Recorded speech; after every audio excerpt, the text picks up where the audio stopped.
मित्रांनो इथं बघा मी फिरतोय महाबळेश्वरमध्ये रँडम पठारावरती आलो आहे.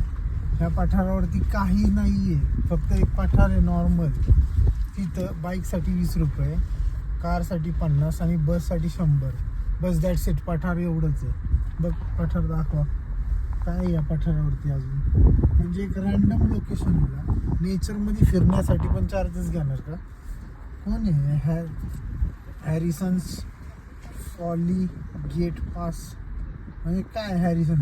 ह्या पठारावरती मी 4 वर्षापूर्वी आलो होतो, 5 वर्षापूर्वी. कोणी काय पैसे नाही घेतले आणि काय नाही ना. आता काय बिझनेस बनवला काय तुम्ही? महाबळेश्वर मधल्या लोकांना म्हणावं जरा राहावा शिस्तीत इज्जतीत. फालतूगिरी करतात काय या पठारावर. सगळं तर मोकळे हा नाही पाहिजे असलं आपल्याला.